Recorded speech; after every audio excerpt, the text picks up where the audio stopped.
This whole time I was muted, bro. Nobody said nothing. That's crazy. This whole time I was muted, nobody said nothing. That's ridiculous, bro. I was muted for the whole 7 minutes, and not one person that was in here already said something. It don't matter. I ought to thought B Younger say something, or RJ or Established. One of y'all would have said something. But we even got Risha in here early, man. Shout out to Risha. Well, either way, um, I was saying Justin, Q Sims, Miles. I'm shipping all y'all orders today. Rye, you should be tomorrow because my white vinyl coming today. So I had to order some more. I had a lot of orders to take care of and still do. But either way, everybody that's in here know we was good. Everybody that's in here, thank y'all for the support and rocking with Fact and Stats. Appreciate y'all always, always, always, always. Nah, y'all good. Y'all good. I thought I had said a couple of things, but it's all right. Where I'm at. CC float on the bottom of the screen. Welcome to the best show in the world, Fact and Stats. My day a little off a little bit. Today is an interesting day for me because I usually go to the gym in the morning time at like 8:30. I ain't get to go to the gym this morning. This morning I was working on some clothing side of things and like some behind the scene business type stuff, right? Um, so then now I'm gonna have to go to the gym after the show today. I'm gonna have to go to the post office, and then I'm gonna have to probably go to the store and make some time to go live on TikTok. So I'm curious to see how today's gonna be for me. Today should be interesting, or a different day with this different schedule. I will say that I'm doing for today only. I should be back in the gym tomorrow morning. But either way, welcome to the best show in the world. Appreciate y'all rocking with Fact and Stats. Make sure you all take your shoes off at the door. What I mean by that is hitting the thumbs up button on this video. That helps the algorithm out for somebody that's surfing on YouTube to come across this Fact and Stats daily sports show today. Um, I was just telling you all about liking the video. That's definitely helpful. Also, feel free to comment anything throughout the show today. I read every single comment for the most part. Feel free to comment anything throughout the show today. I read every single comment for the most part. And obviously, if you want your comments to stand out, you can send super chats or whatever the case may be. Um, Next, if you didn't share this live out with one person, I would love for you all to share it out with one person today, whether it's an Instagram group chat, whether it's an iPhone group chat, Twitter group chat, whether it's a significant other, family member, whoever. Let them know what Fact and Stats is. Let them know about the platform. Let them know this is an open platform for anybody to come on the stage and speak their mind. As you see, I just dropped the link to join the stage in the chat. So anybody feel free to join throughout the show today, as long as we're on YouTube. Next, most importantly, if you're not subscribed, make sure you hit that subscribe button. Again, Fact and Stats daily sports show, podcast, and clothing brand. I'll get to the clothing brand side of things a little bit more in a second. But that's some of the main things about Fact and Stats, if not all. Next, if you want to extend your support for the platform, over 40 plus members, shout out. I would love for that number to get to 50 like playback. I'll probably start pushing it a little bit more on the YouTube side of things. We're close though. We're not far off. We're literally close. I think so on my glasses.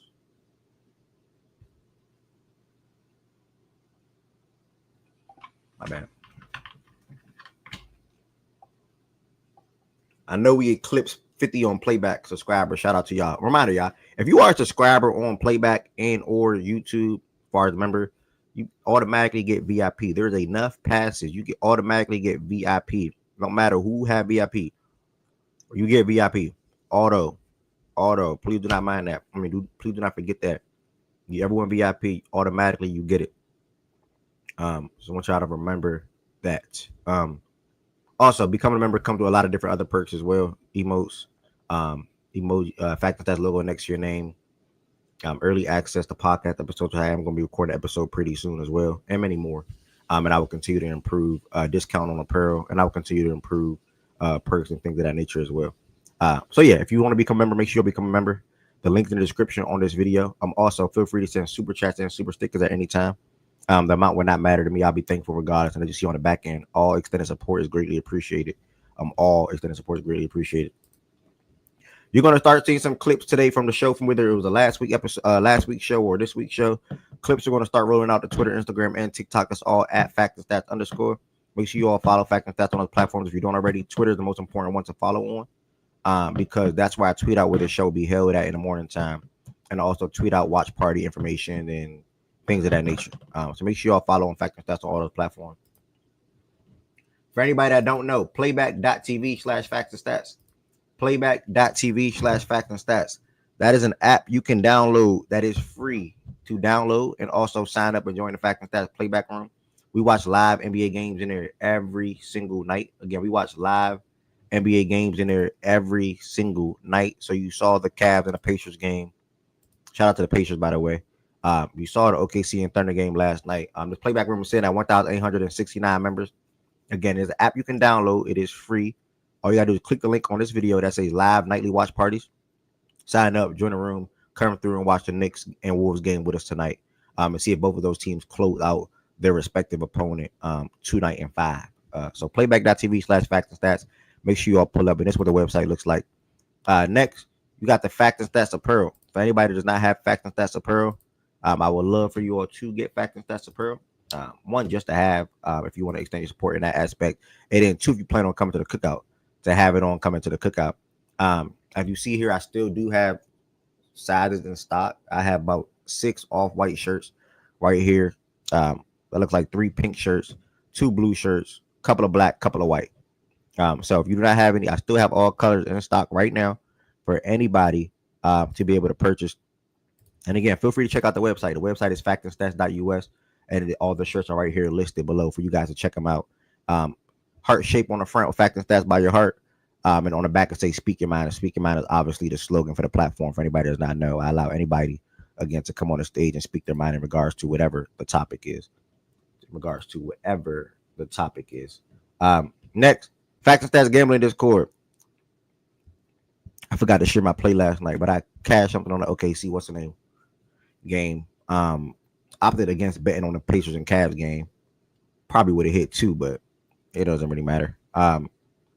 Feel free to join the gambling Discord. Myself, BJ, Chan, Lawrence, even my man Jabin Stacking, or whoever else. They share plays pretty much damn near on a day-to-day basis, whether it's baseball, whether it's NBA, even WNBA coming up. You can expect to see an array of different plays throughout the Discord. So if you do gamble, you want to share your plays, feel free to join. If you do gamble, you want to tell people, feel free to join as well. And again, Fact and Stats Gambling Discord, the link should be on this page. If it does not work, DM me on Instagram or Twitter or whatever, and I'll send you the link directly. Who sold your parlay segment, as always, to start off the show.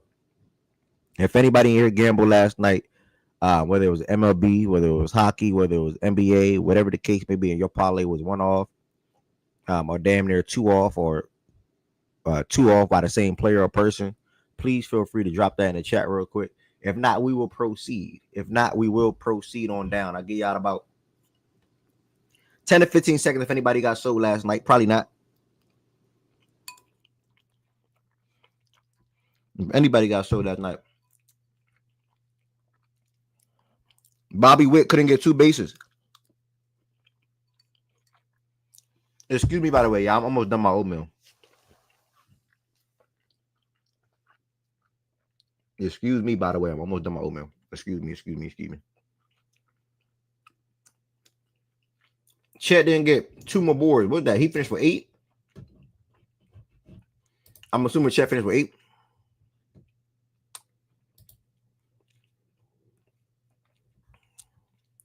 Yeah, Chet finished with 8. Okay. Oh, Tony looking real fugazi lately.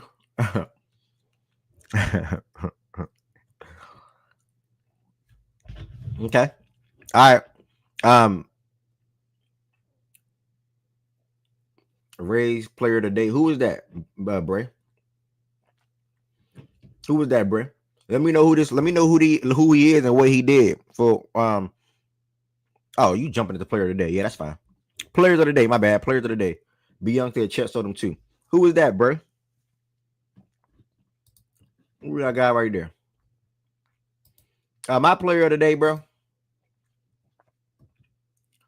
Man, this guy's a special player, bro. I want to give T a personal shout out, dog. I ain't gonna lie. This guy right here is a special player, bro. My player of the day is Halliburton. 31 points, 6 rebounds, 8 assists, 1 steal, 1 block, 10 for 15 from the field, 6 for 10 from 3. And I mean, I want to say when he was on the court, from the second quarter on down, he controlled the game. I'm lagging on my end, y'all. I'm lagging on my end a little bit. But when he controlled the court, I'm lagging. It's blowing me. Am I lagging, y'all? Am I lagging y'all? Yeah, I saw Fernando walk off homer. That's a good shout out. No funny. With that Halliburton, Hallie, Max shoots over 9. I'm not lagging for y'all. Okay. I'm good. Udor is my player today. He played for the Tigers and had a walk-off hit versus the Red Sox. Okay. Yeah, you good, bro. I moved it over to the player of the days. Players of the day. I'm sorry. You good.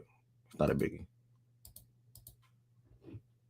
All right, my bad, y'all. I'm good now. Yeah, Halliburton. Second quarter on down. I mean, he controlled the game like no other. If y'all was in playback yesterday, y'all heard me make that bet with T, right? And it's like soon as I made that bet with T, this nigga Halliburton, like you niggas was up 19 points. I want to say that's 1 point in the first half. And as soon as I made the bet, damn near Halliburton just exploded in the second quarter. Then I missed a shot, knocked down 5 threes, and I knew I was cooked. Once they kept cutting into that lead into the second quarter, and Cleveland just wasn't answering, and they just kept cutting in and cutting in. Well, really, Cali just kept cutting in and cutting in. I'm like, oh yeah, I'm cooked. I ain't gonna lie. So shout out to the Pacers. Listen, I said it the other day, and y'all actually gonna take me right into the thing. I said it the other day, and I truly meant it, and I got pushback. Like, I got pushback. I truly feel like, I mean, even probably next year too, obviously with the injuries to Boston, I truly feel like Indiana is going to be the best team in the East. Like I feel like they're the best team out of May 12th in the Eastern Conference right now. When I said it May 12th, obviously it's May 14th, and I think even next season, they're going to be the best team in the East. Now, granted, a team will probably win more games than them, like the Cavaliers. I do think the Cavs are going to win a lot of games next year again. Excuse me. But when it's all said and done, when it comes to the nitty gritty, when it comes to the playoffs, I do think the Pacers are probably the best team in the Eastern Conference. And I said this before the Jason Tatum injury. We're still obviously saying they can potentially lose to Boston. I do want to make that clear. But to last night's game, man, I mean,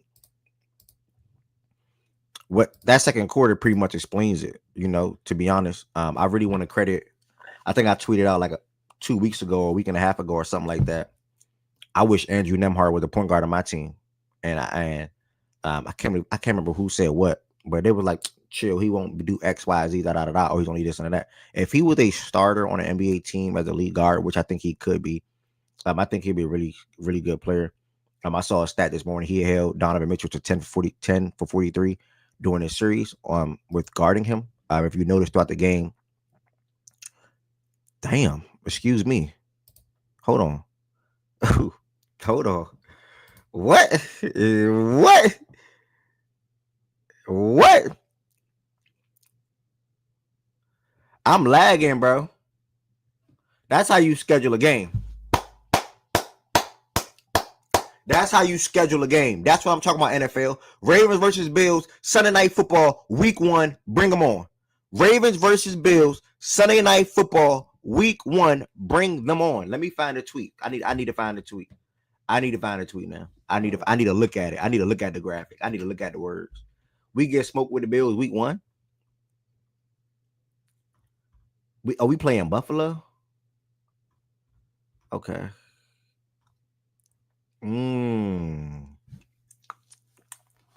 I think it's and I didn't bring up the scheduling thing today like I did yesterday and Monday because I was gonna wait till everything just roll out tonight. But if I'm remembering correctly, I think we have the Packers and Lions Week 1. I know we got the Eagles and Chiefs Week 2. I'm even like that Commanders and Giants game Week 1. Yeah, Chiefs play on Thanksgiving and Christmas. What else? I'm trying to see what else I can remember. Hold on.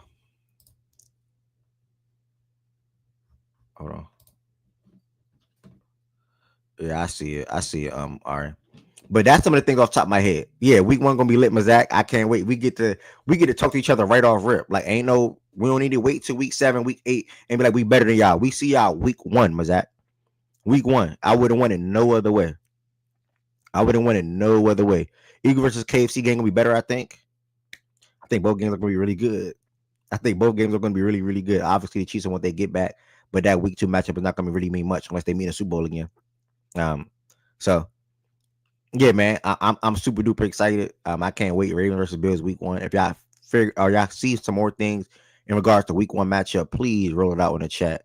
Because I do know Ravens Bills now. I do know Giants Commanders. I do know, if I'm not mistaken, Lions and Packers. If I'm not mistaken, I think that's what it is. Week one.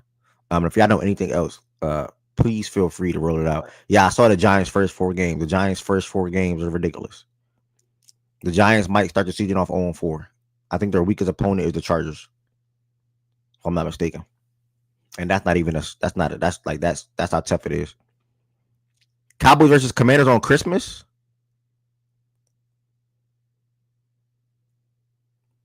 Official NFL Week One primetime slate: Cowboys, Eagles, Chiefs, Chargers. Damn. The NFL ain't see the NFL not fucking around. I'm almost done my oatmeal. Hold on.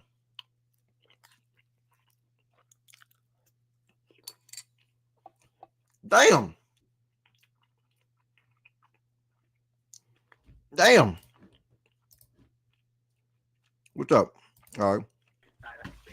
You could have said what's up after you finished eating. But hi. Hello.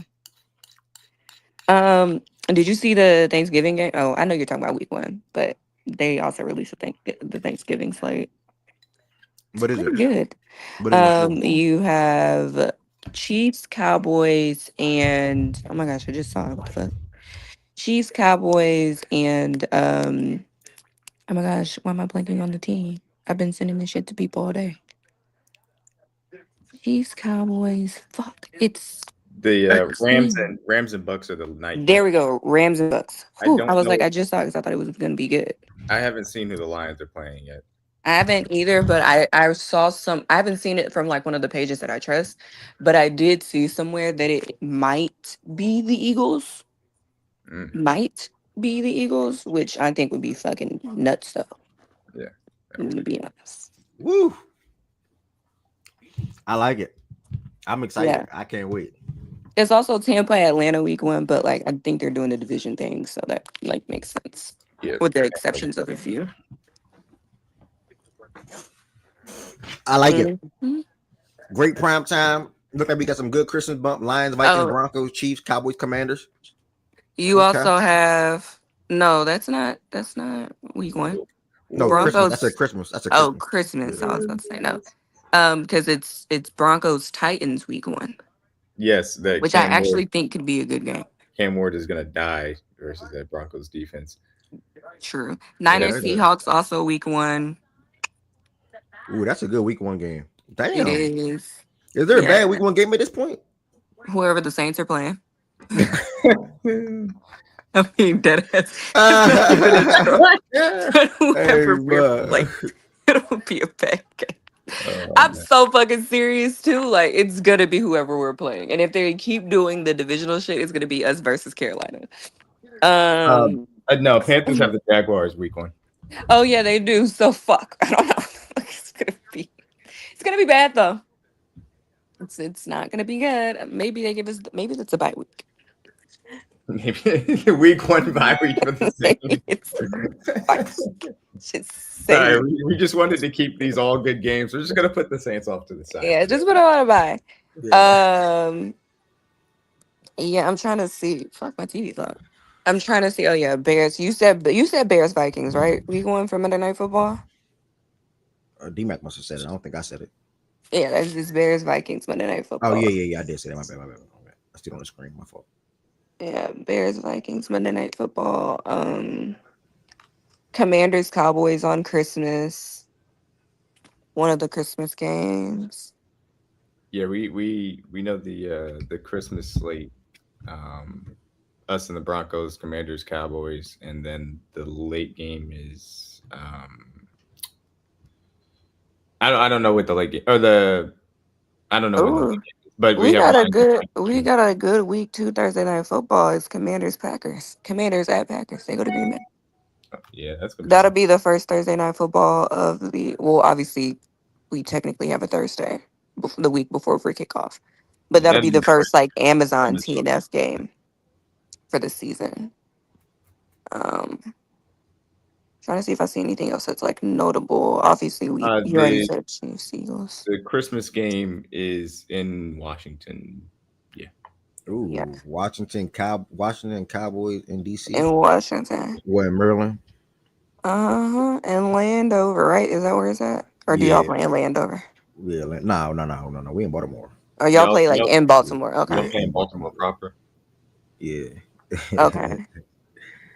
yeah. And that We Lions actually. Packers game is a 4 p.m. 4:30 game.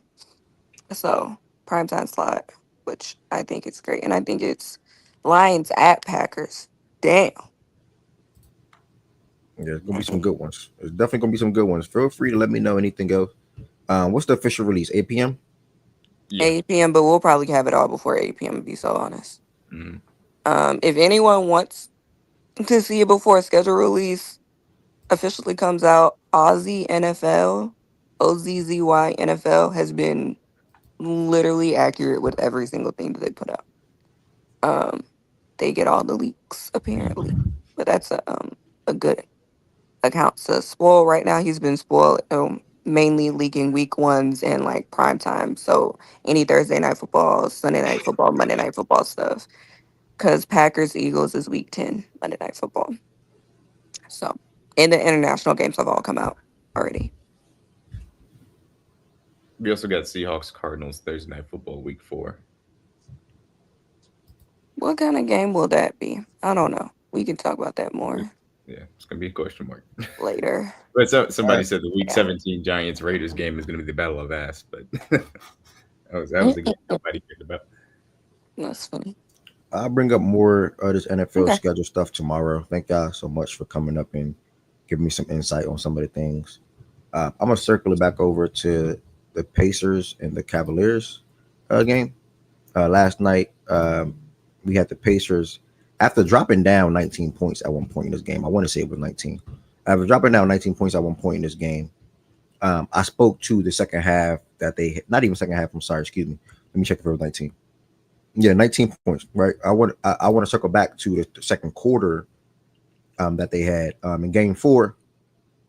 We obviously seen how um, the Pacers came out with the intensity, all the effort, the press, the defense, the things of that nature, right, and jumped on them early. Game 5, we obviously saw that extra pep and the effort and the hustle and the intensity in the Cavaliers in the first quarter. The issue was uh, it didn't carry on down for the rest of the game. Like, yeah, it was there the first quarter, and that was it. And unfortunately, the NBA the 48-minute game. So, like I said, after that first quarter, when any star player gets hot, they get hot. And Halliburton got hot, and this time it was from deep. So he's knocking down 5 threes in one quarter and going 5 of 5. And these are not threes at the line. Some of these are deep threes as well. And he, like I said, he finished the game with 31 points, 8 assists, 6 rebounds. Was my player today. I've been shouting out Nimhard and Neesmith because I think that they really are the two that make the game go, that make the team go. Them two right there. Neesmith, he contributed in a different way last night. One, both are 3-and-D guys. In my opinion, more, yeah, I would say both are 3-and-D guys. Nimhard is just all around, not all around, but he's just a good guard. Period. He plays his role so well, and I think he's the perfect guard to complement alongside or to have alongside Halliburton. He doesn't force shots. He plays within himself, and he also has the opportunity to work in isolation if need be. As you saw the last night, and one bucket on guard, and I pretty much put the game away. And also in that fourth period, Nimhard hit a big three. I want to say in the left corner as well, and then Neesmith in that period grabbed 4 rebounds. So it's like he finished that game with 13 rebounds, 2 offensive, 13 points, and he had a really good series. Nimhard finished the game with 18 points, 6 assists, and he really had a good series offensively and defensively. So I think those two guys really, really, really and truly make the team go. And when you speak to the bench, obviously wasn't the best bench performance yesterday. Thomas Bryant was good, but this game really heavily relied on Halliburton controlling the game, controlling the tempo, hitting the open man, getting out and running. Miles Turner was solid. Siakam was 8 for 20, but overall he was solid. He converted when he had Max Strus on him. I think all his buckets was big in the second quarter as well when needed, and just throughout the game. So really, man, I said it the other day. I truly feel like this, and I am going to make an early statement right now, like I did. An early statement right now. Pre-trades, obviously, things can happen in the offseason, KD or Giannis, whatever, to another Eastern Conference team. But I think going to next year, obviously with the injury to Boston, I do think the Pacers will still be the best team in the Eastern Conference. To me, because like I said every day, I think they're the best team in the Eastern Conference, and I'm gonna continue to rock out with that. On the Cavaliers side of things, I said that a little earlier, 11-10. On the Cavaliers side of things, I don't really want to bring up the injuries personally, man. You on the court, you performing, you playing basketball. You know what I'm saying? Darius Garland was 4 for 16, 0 for 6 from 3. Obviously, saw that he was probably a little hobbled. D Mitch was 8 for 25, 4 for 13. He tried his heroics late. But one of the biggest things late in that game was he missed three straight free throws after he got fouled on the 3. Now, granted, after the 3 missed free throws, he came back and hit a corner 3. But you would have wanted to hit 1 or 2 of those free throws, right? That would have made the game a little better and a little closer. Then after that, Nembhard came back and Nembhard put the game away. The Cavaliers, man. I mean, this series, Ty Jerome was not good in basketball. This was probably one of his better games of the series. I know it was a short series, probably one of his better games of the series because he hit a couple of buckets when they needed. But Ty Jerome was not good this series in basketball. Nobody really popped. Max Strus was shitty last night's game. Nobody really popped for them throughout this whole entire series from an offensive standpoint, besides D Mitch between game 1 and 3 when he was averaging 40 plus throughout those 3 games. Other than that, like what you would have want to get from Mobley or Allen, really even Allen from an offensive standpoint or consistency standpoint, it just wasn't there. So the Patriots went on to win this game 4-1. The starting 5 is really damn just too good offensively and defensively. They play the right way. They play the same way. Everybody's involved. And at the end of the day, when they need to get a bucket, they have 2 guys that they like to rely on, Halliburton and Siakam, to get the job done. So I'm gonna pass it over to T. Obviously he's a winner. He's a Halliburton supporter.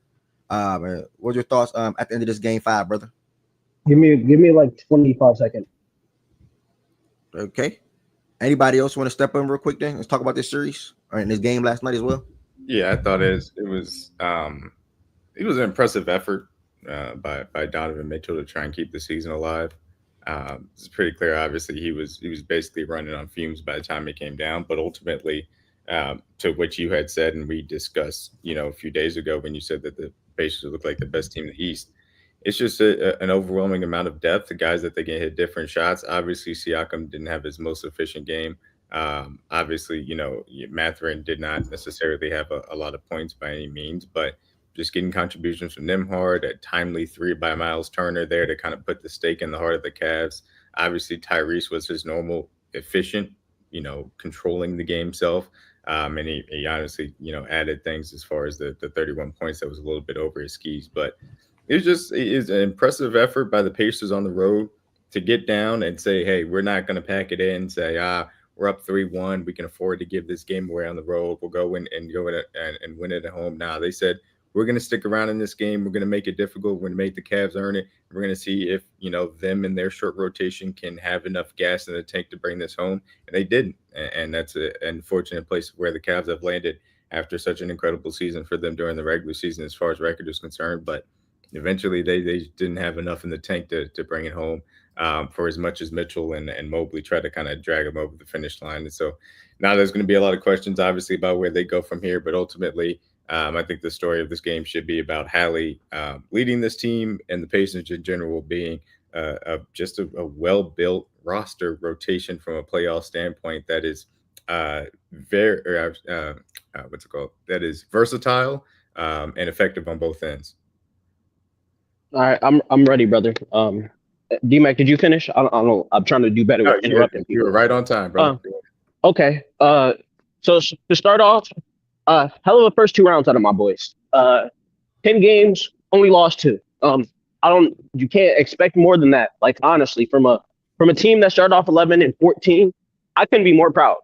Like I have no troll, no agendas, no me talking about the Cavs side. Like, I couldn't be more proud to start off 11-14 with the obvious issues we had offensively to start the year with Halliburton, with the obvious issues we started off this year defensively, defending without fouling, rebounding, etc. I think it's a testament to the team. I think it's a testament to Rick Carlisle as a coach. I'd spoke on it all year, even when the offense was bad. Going from 32 to 15, that's not easy. You're still a mid defense and all right, but going from the worst defense in the league to a 15 ranked defense, that is a testament in one season. We always, to me, had the defenders, had the guys. I just want to list off a couple of stats.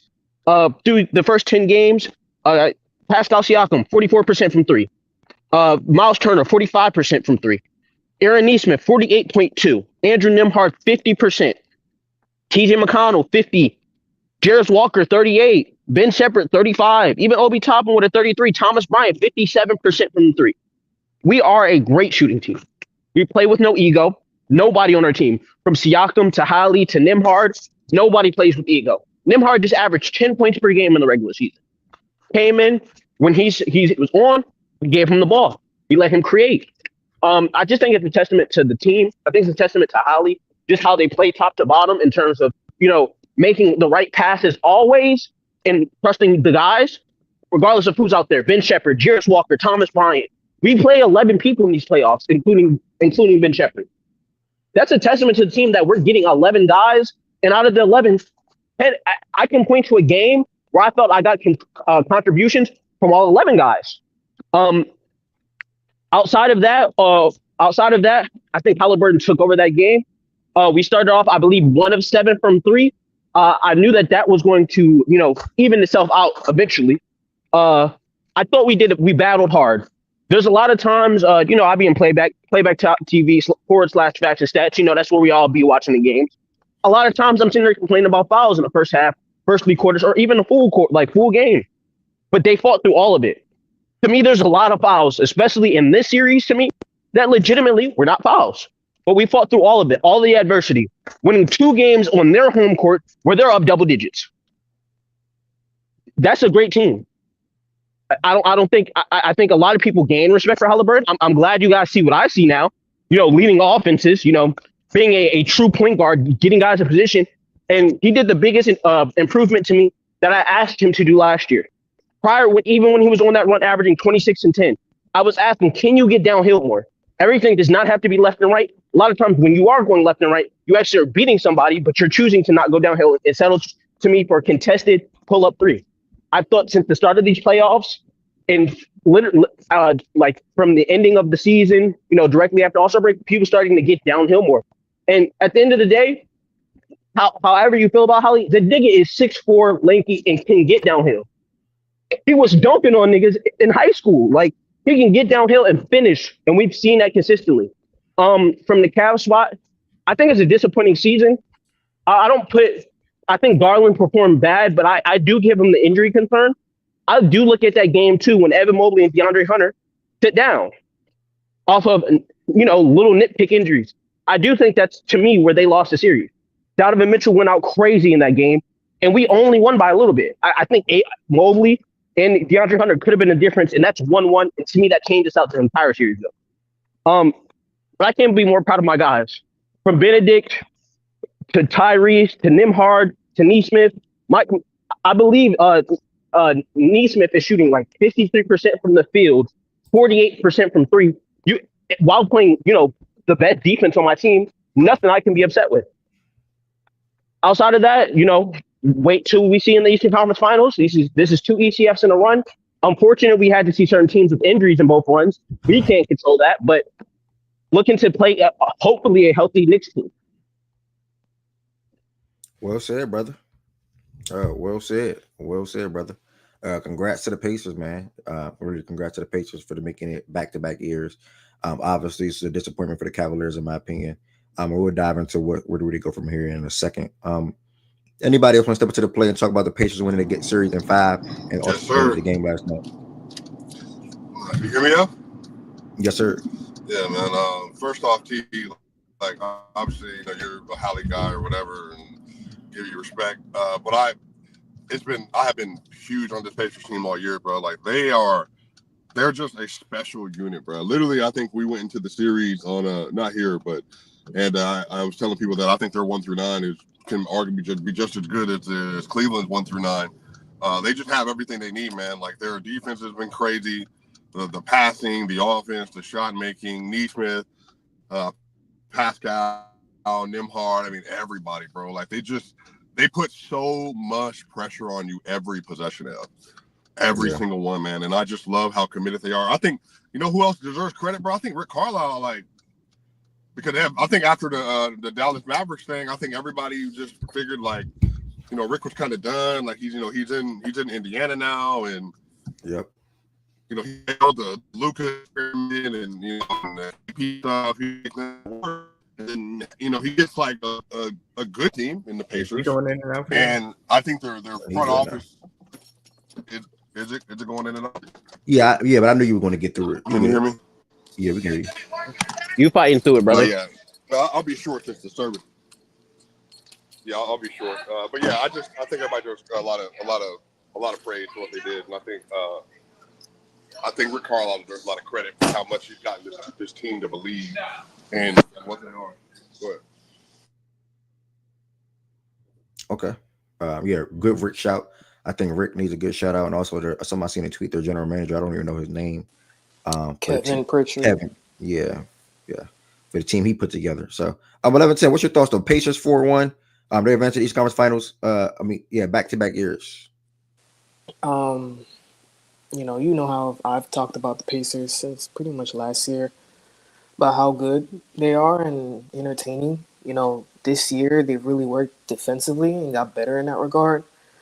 Since January 1st, they're, I think, ninth. They were ninth in defense.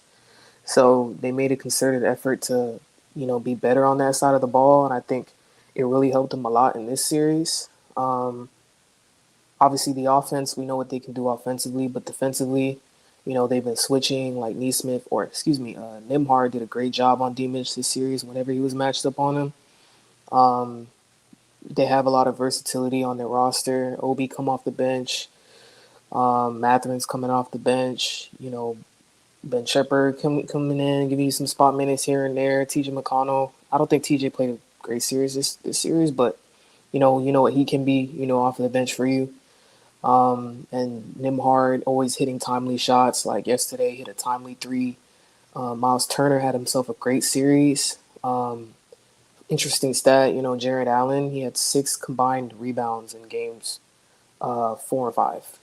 So Jared Allen is getting you 6 rebounds in the course of 2 games. That's terrible. That's inexcusable. So Miles Turner, you can argue, probably outplayed, both Mobley and Jared Allen in this series, which I didn't expect. I thought, Mobley would be more impactful in this series, but he wasn't really, except like one game, game 3, and that was pretty much it. So in terms of the Cavs, I think a few of them, like Garland and Mobley, after the game or before the game, they said that this series, was a battle of mental toughness for them. I don't know, bro. They're outside of D Mitch and I know Strus didn't show up, but Strus, he does play with edge and physicality. Garland, Mobley, Allen, they can be pushed around. They're a little soft, so it's this is what around the third time that they've been bullied, out-muscled sort of thing. And if that's an issue for you every time you play in the playoffs, then you're not going to make it far because it's all physicality in the playoffs. It gets more physical with each round. So if you can't handle that sort of play style or things like that, you're just going to come up short. So the Pacers, they came out there physical. They set the tone a lot. They're getting to the rim. They're playing hard. They're battling this and that, the third. And the Cavs would lay down and die most of the time. If it's not D-Mitch, trying to go crazy to save the season and stuff, these guys didn't really put up a lot of fight, to be honest. So that's disappointing for the Cavs, going 60-plus wins, having a historic season, and you're out in the second round and you only managed to win 1 game in the second round. That's not good. So in terms of where they go from there, I think next year they're for sure a second-apron team because Mobley won DPOI. Ty Jerome's a free agent. Sam Merrill's a free agent. Those 2 guys can end up walking. So, what do you do in that regard? You're going to run it back with the same 4? Probably, given, Boston, next year is very uncertain and how wide open the East is. But I think they need more guys who play with edge, force, whatever. Because they're kind of running into the same issue, the physicality stuff. So when are you going to be able to get over the hump of that? I don't know. It may not be the people on your roster that you have currently. So be interesting to see if they keep that same 4. I think they will, but I think they probably do need to move possibly Garland because I don't think that 2 guard backcourt do you stuff think works. the injuries got him? 11-10. Do you think it was the injuries that sapped Garland? And like, or I guess Yeah, I'm not giving yeah, credit. Garland. The injuries.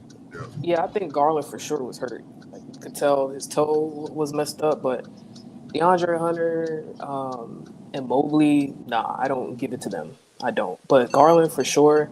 But Garland, I guess now you could say he's always kind of dealing with something in the playoffs. Like I think last year he went with the jaw issue.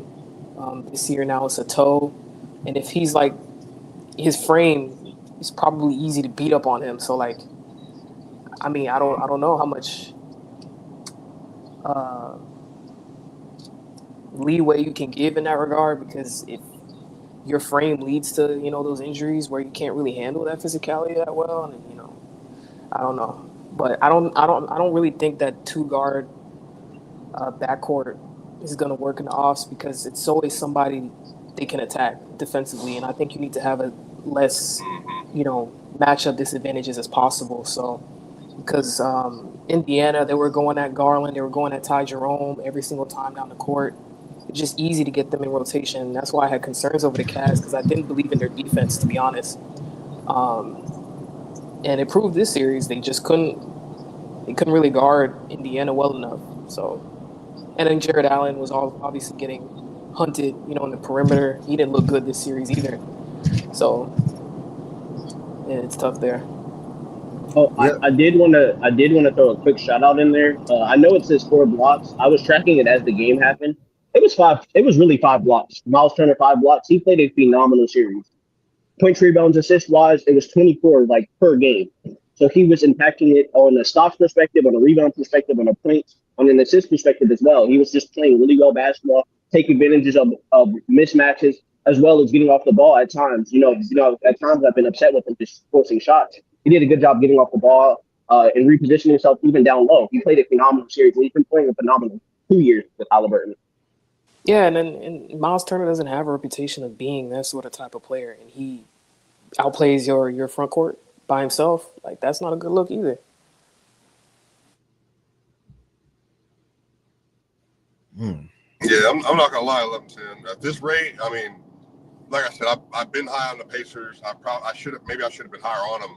But I picked the 7-game series in Cleveland in 7, just going based off like regular season stuff. But I mean, 11-10. I'm not gonna lie to you. I would not be shocked, bro, if they 4-2 the Knicks. I just think people are. I would love to see it. I mean, Can we get there first, brother? Can we get there first, brother? I don't want that bad energy, brother. No, I don't care, T. I don't know. This we stuff with you in Indiana. That's cool. Like I'm talking and do the Halley stuff. I'm saying that I think the Pacers are arguably the best team remaining in the playoffs, like in the Eastern Conference. I think that 1 through 9, it matters, y'all. They can go to 9 deep if they need to. Like, and Halley has been traumatized, man. He's been spectacular for most of this playoff. I mean, the overrated stuff was already disgusting. But like that was already disgusting. But the fact that like you're getting, this kind of play from Halley where he's like looking like a legitimate superstar, and it's the playmaking, it's the scoring. I mean, defensively, I have been so impressed. Again, not like from he's doing like he's lockdown defense like Neesmith, but the effort he's giving. I mean, this is everything you can ask for, y'all, from an offensively centered player like this as a guard. Like he's basically operating in the role that Steph Curry did, where you're the smallest person on the court, but don't be a liability, and then pick off passes and play with hustle and effort on whatever the tertiary player is you're guarding, and then attack on the other end, and he's doing it. And Pascal's been off and on. Like, he's not even going crazy right now, bro, but I'm not going to lie, man. A Knicks-Pacers playoff series is going to be cinema. And, man, I'm not going to lie to you, dog, bro. Like, it's going to be a great matchup. Obviously, last year, Knicks got banged up with OG and, Brunson and Hart and, more and more and more. But right now, the way everything you just said about the Pacers 1 through 9 and them being, the best team remaining or whatever, I stated this the other day. And like so I echo it. Like, you know what I'm saying? I truly agree. But that Knicks team, I think both teams are striving at the right time. Like I think literally both teams are striving at the right time and playing good basketball at the right time. And you will have your OG game, you will have your Bridges game, you will have your Cat game, you will have your obviously your Brunson game. But even some games you will have both of your wings on. And then even some games you'll have all four of them on. And then I think that's where they're at best. I just think the issue they're going to probably run across is that the pace will just be too deep. Like they'll just be like that's just the biggest thing. Too deep, throwing too Yeah, many bodies. Guys are fresh. Like guys are not burnt out. Like you know what I'm saying. So, oh, that's just how I look at it, bro. Mitch no, Like Rob could Halliburton, have a and really good Halliburton. series. I would say Mitch Rob could have a really good series in that one. I wouldn't be surprised if we take some of that hack and mid shit as well.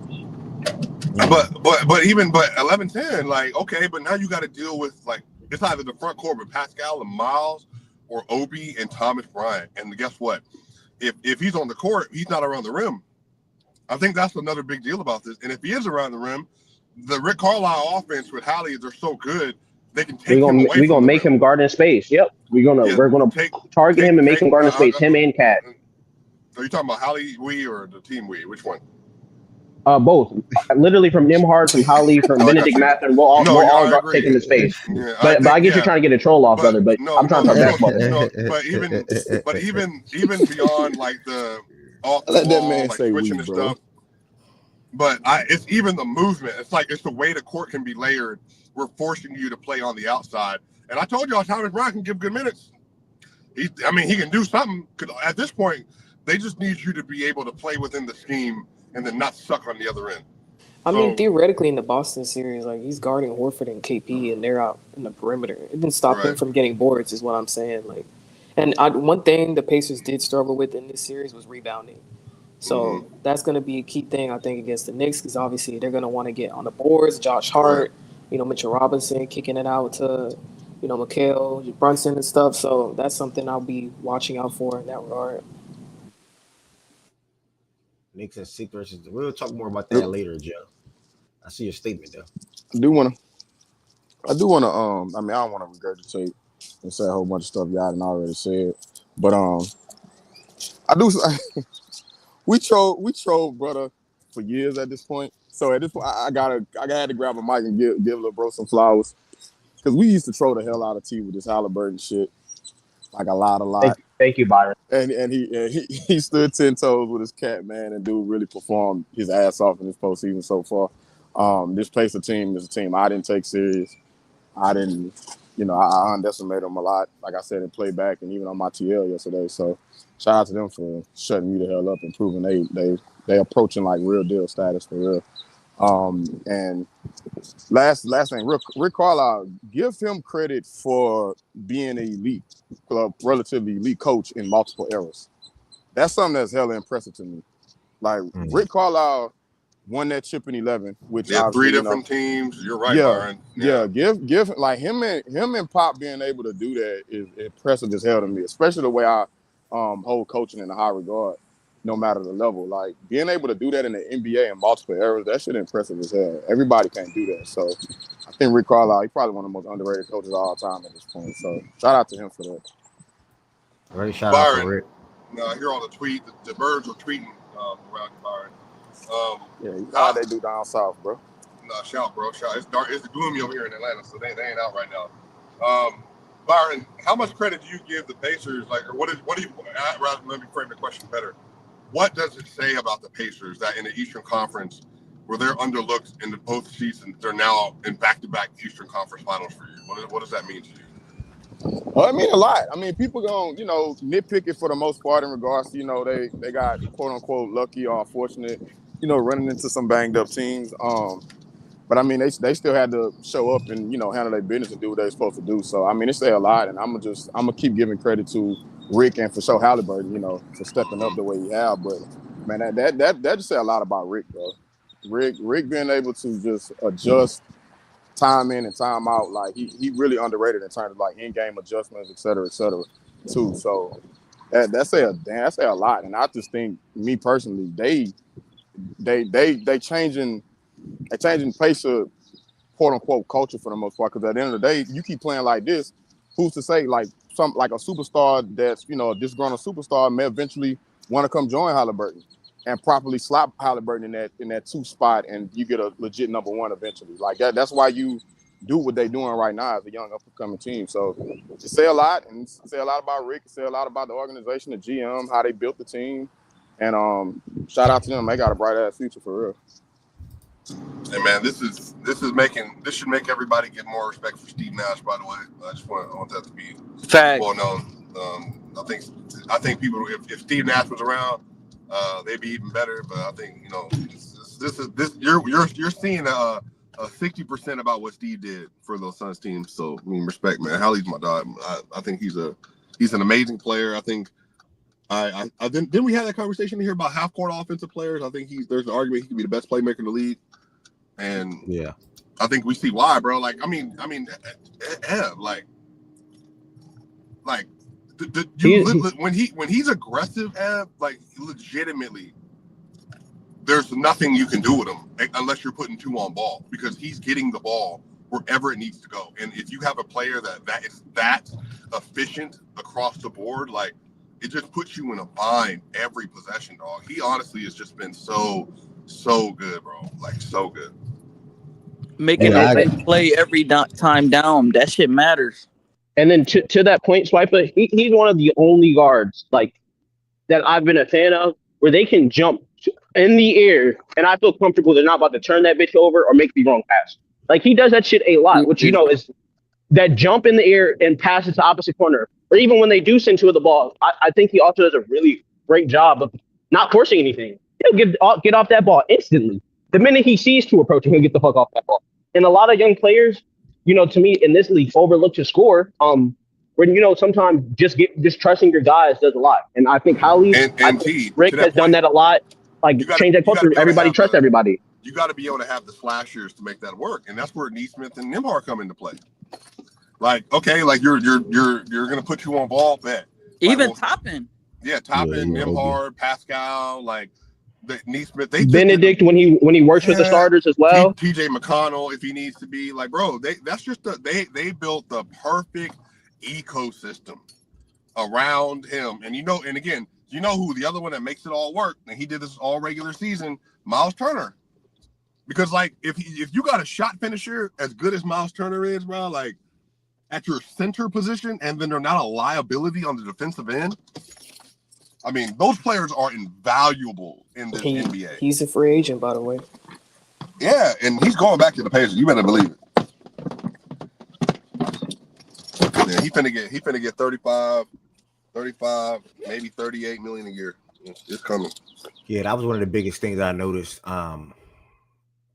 Not even in last night's game, but really just their first round series as well, is once he gets the switch, like Swiper said, when he's aggressive, he can do anything he wants to do, because what the Pacers do is it's like motion, it's constant movement, and they want Halliburton to get that initial defender off of him to get that lesser defender on him.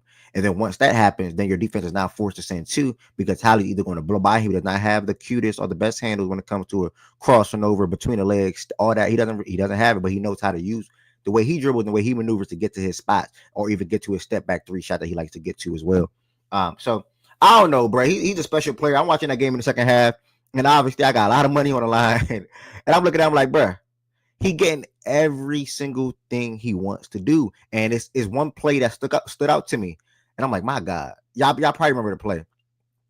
He get into the paint, like, and T just said, he jumps into the air, and the pass is to the right corner. Nah, not that one. The pass is to the right corner. He dumps it down around the big man, I think, to Thomas Bryant, and Thomas Bryant finished it.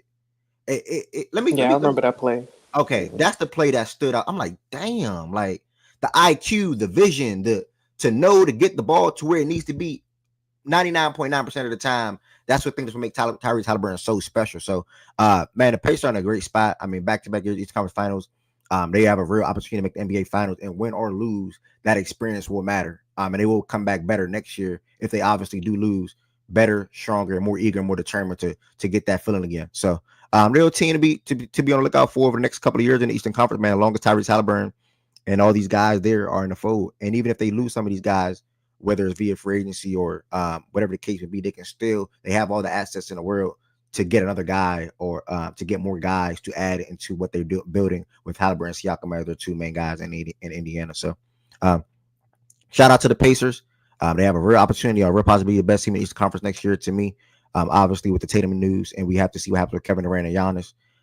And that's that. As far as the Cavaliers early outlook, that was a banner. I know 1110 dived into it a little bit already, so I wasn't really going to banner it no more. But I'm gonna just say a brief thing. She said she expects them four to start them four core guys to be there again still next year, but she will, look into entertaining the split of Garland and Mitchell. And if we remember last year when they had that exit in the playoffs, we saw the rumors and the reports that Garland don't want to play with Mitchell. Mobley is now expected I think it's like an extra 10 to 20 million on his basically his contract. Yeah, on his deal. So they're going to have some real tough conversations to have because you have a strong core, but you're going to need another leap from an offensive standpoint from either Garland and or Mobley, and more ideally you'll want that from Mobley. So it's like a guard and big type of pairing type of action versus two guards being your two best offensive players, and Mobley and Allen being a guy that's inconsistent on the offensive end. I think you look at Allen too. You move him, but I don't know realistically what you can get as an upgrade to Allen out there on the market. Yeah, you shouldn't really. I mean, you could do Gafford or whatever, but I think they need more of a bruiser at the 5, to be honest. They need a culture setter, like somebody who's going to not get pushed out of spots, who's going to roll hard. They need one of those guys per se. And I was going to ask to Ev, 1110, Queen, anybody on the panel, what is the reason they don't start Hunter? Because I would argue he's been like the third to fourth best player in this series, like on a night-to-night basis. They just wanted to keep him off the bench in the role that he was excelling at in Atlanta. So they just wanted him to continue to come off the bench and still play the most minutes regardless. But that's pretty much all they wanted to do. Yeah, I think they needed juice off the bench, right? Because Ty Jerome disappeared. So if you start Hunter, who off the bench is giving you anything, I guess. So, I mean, I don't know. But yeah, I was surprised. I was surprised they didn't play Hunter a lot with their starting four, basically. Even in the regular season, they didn't play Hunter a lot with those four guys. So that was interesting there, too. But speaking of the Garland, what Ed was talking about, they might need to break up that backcourt. I'm not going to lie, bro. They can't get rid of Garland. It might have to be D. Mitch. Like Garland this year, this regular season, bro, he was the best player in the 82-game season, and he's not making a lot of money. I think D. Mitch extension is a little higher. He's only getting rookie max money. Like you can be more flexible with Garland. You drafted him. He's a homegrown talent. Like we just don't respect those type guys no more. Yeah, there's no way in hell the Cavaliers should look to trade. No, I'm Mitchell just saying before they trade Garland. If it was breaking up anything, Garland's not the one that's gonna entertain that type, Would it be crazy to say through the regular season that Garland was more impactful for their offense he was than Mitch? Is that a crazy statement? No, it's not. That's a factual statement. That's basically what Tween was just saying. It's not crazy because he took a step back, bro. Like, that's what happened. Yeah. For the betterment of the team. So Mobley can get more reps. Garland can do his thing. That's what happened in the regular season. Because the year prior when Garland was missing and then Mobley was hurt as well, Garland was dealing with the jaw thing. Them niggas went like 20-5 or something like that. They hit a stretch where they won a lot of games and it was strictly off the back of like Donovan and Allen and like Strus or whatever playing like really good ball. So like, I don't know, but hey, you think D-Mitch should go, then that's your thought, and it's cool. But I'm not sold on Garland as a playoff guy, respectfully.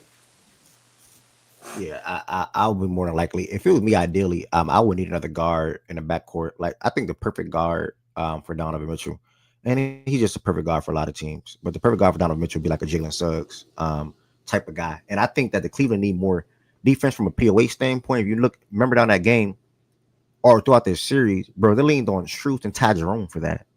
They leaned on Strus and Ty Jerome a lot from a POA perspective, mainly Strus. He's seen a lot of Tyrese Haliburton. And I'm not saying that's not fair to Strus. I'm sorry, I said Strus. But that's just a personnel standpoint. That's a personnel thing. I think they need some more defenders. They wanted that in Isaac Okoro. They wanted that out of DeAndre Hunter. That's another reason why they went out and got Javonte Green. Not saying he was going to play. I never expected him to play anyway. But That's what they need, in my opinion.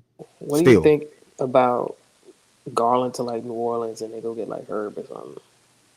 Would you do that? Yeah, that's perfect. And that's perfect. But then you got to look at the New Orleans side of things. Do New Orleans want to take on Garland while still having DeJounte Murray in the fold as you well? Trade DeJounte Murray? Yeah, ideally, yeah, you'll trade him. But that's a perfect trade for both teams. Garland, I think that's a good trade. Trey Murphy, Zion, that's a fun little. Yeah, that's actually, if you thought about it on the fly just now, that's actually good. I like that personally. Yeah, on the fly. That team. Oh, you like that Melita's son? You fuck with that. Hey, how old D Mitch is? 28. 20. Look, I'm looking at it right now. 28. 25, right? And Garland and Mobley. So Garland and Mobley close in age. Yeah, Garland 25, Mobley 23, Jared 26. So that's a really good core four. I'm not gonna lie to you. That's a good core four, but Jared just not tough. Jared, like somebody said the word bruiser. Jared not a bruiser. Jared not somebody that's gonna bang. Like Jared not one of them. Like Jared, if Jared Allen was like Isaiah Hartenstein, we having a different conversation. I heard is the guy that's gonna bang. I heard going roughing up. I heard it's tough. And I was watching, and shout out to Tween. Tween just sent me the clip because I fell asleep last night. Tween sent me a site where I can watch that fourth quarterback or watch the game back, period. And SGA and I heard win that game last night.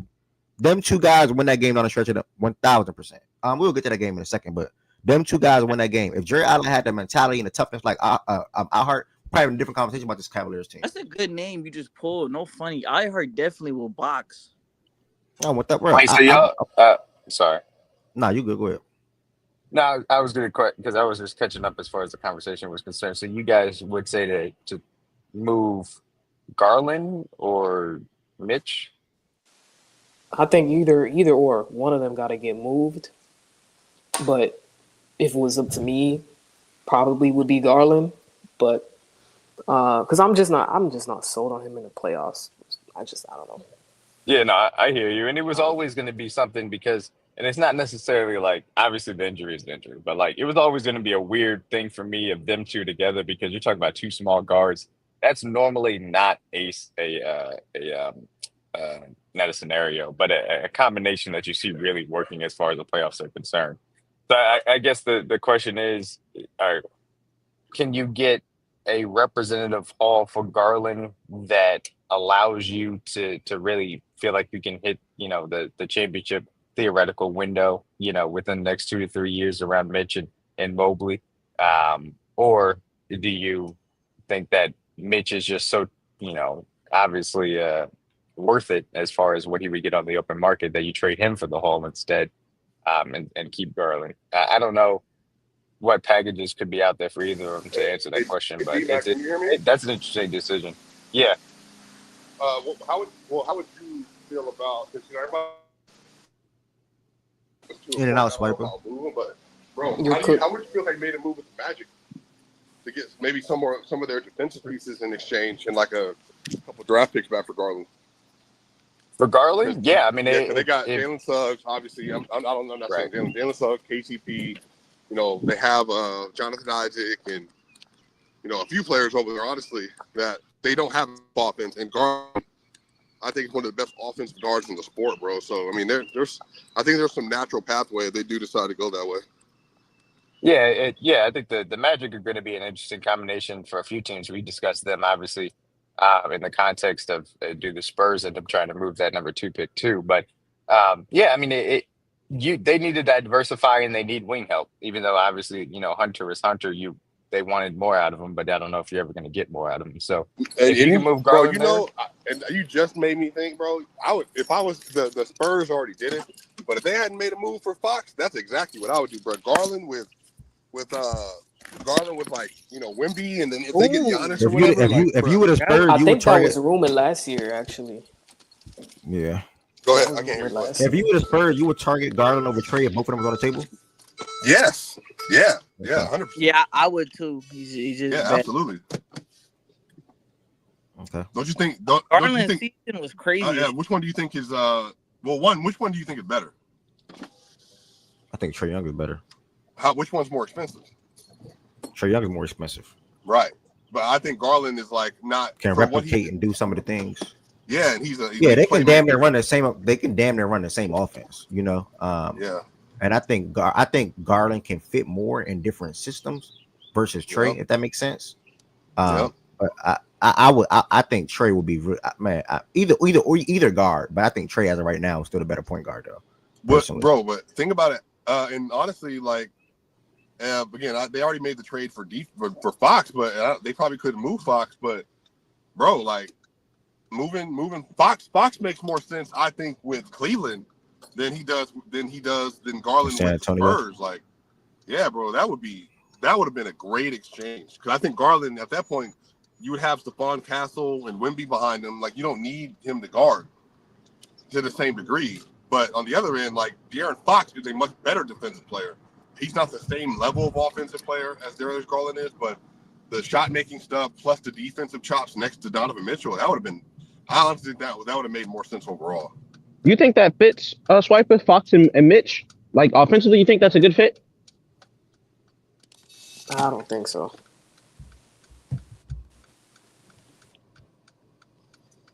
Say that one more time, C. I was Fox asking and Swiper if D-Mitch. Fox and D Mitch is a good fit, because he was talking about flipping those two. I guess he's not here though. You can move on, Av. All right. Hell if you ain't here, y'all. If you ain't here, y'all, make sure y'all do me a favor. Y'all hit that thumbs up button on this video. 58 people in here, and I believe it's 21 likes. Let me refresh my screen. 22. So if you ain't hit that thumbs up button for me real quick, that helps the algorithm out for anybody that's surfing on YouTube to come across this live stream of the daily sports show, Facts and Stats, a Monday through Friday, 11 a.m. Eastern time. Open platform for anybody to come on the stage and speak their mind. If you are interested in joining, you can click the link in the comments that's pinned that says to join the stage. Also, we watch live NBA games together every single night. We watch live NBA games together every single night, every day, playoff action. So make sure you all sign up and join the Fact and Stats playback room. If you click the description on this video, we'll say live nightly watch parties. Playback is an app you can download that is free to sign up and join the room, by the way, as well. Also, do not forget, on top of the playback, on top of liking the video, make sure you all check out the Fact and Stats website for your latest Fact and Stats apparel. As you see behind me, I still have colors that's in stock and available for purchase. White shirts, black shirts, blue, pink, and off-white. The design is a Fact and Stats wording in a heart-shaped form on the front, and the back it says "Speak Your Mind." Also, what else? Last but not least, if you're not subscribed to the platform, make sure you hit that subscribe button as well.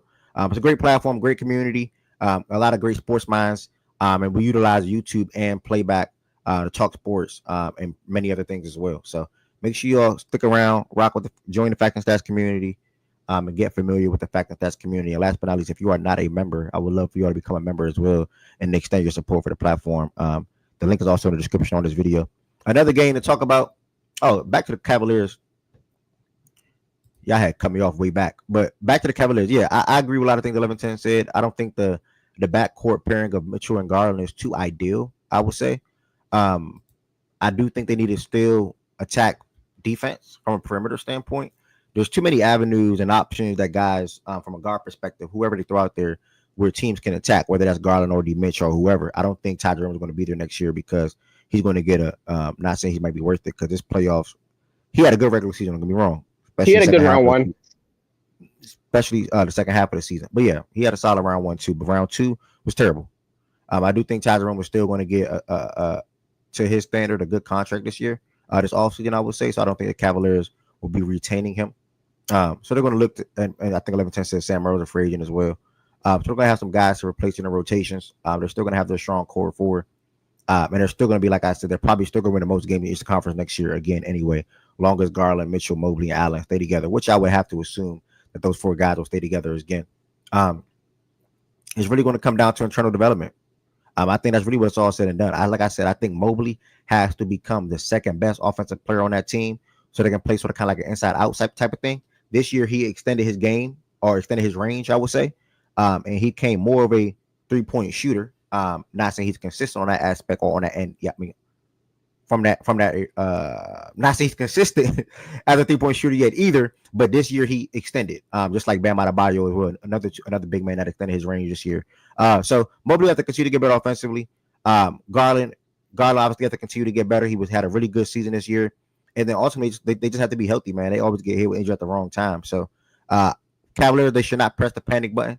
Obviously, it's a disappointing season after this, how many wins and the win streaks and being so damn good at home. Fun fact: they never beat the Pacers at home this year. They 0-5 against the Pacers at home this year. So that's really more credit to the Indiana Pacers for how they performed against Cleveland in Cleveland all year, including the playoffs. So Cavaliers fans, don't panic. I know you pissed. I know you stunned.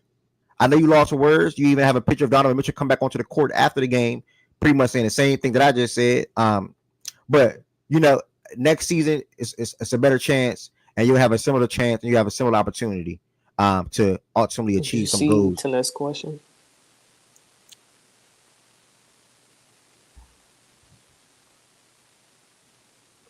Shoot. What you think Mobley Sung is? I'm assuming that's the question. I don't have an answer personally. What do you think Mobley ceiling is? Anybody else have an answer? I don't really have an answer. I Ceiling think as far he as can. what? I Like think like to me, player, like level of player, like top, like say like ranking wise or what? I was just thinking it in level of player. I think he can arguably be like DPOY and like a really good play finisher. I don't know to me if he's gonna have the self creation chops per se. Like you go get a bucket, I put the ball in your hands. But I do think he could be an elite play finisher from a perspective of like corner threes. I think he can get consistent with those. 'Cause even in this series, bro, those threes just fucking me up. I'm not gonna lie. I think he can get consistent from the corner. I think he can be a play finisher in terms of like short roll, even like hard rolls to the basket. I think he'd be a really good play finisher. I don't know if he'll ever have the self-creation chops that, I think people kind of want him to, but I think he'll be like, an elite play finisher, elite defender. And that's still a really great player.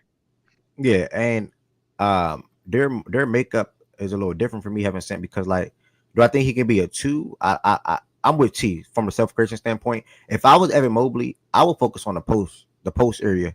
But also the frame, like he's not a guy that bang either. You know what I'm saying? But if I was him, I'll focus on the post fades, post hook, post touch, things of that nature. Also on top of play finishing, alley oops, layup, dunks around the rim, whatever the case may be. And like I said, continue to extend your range. From a 3-point perspective, right?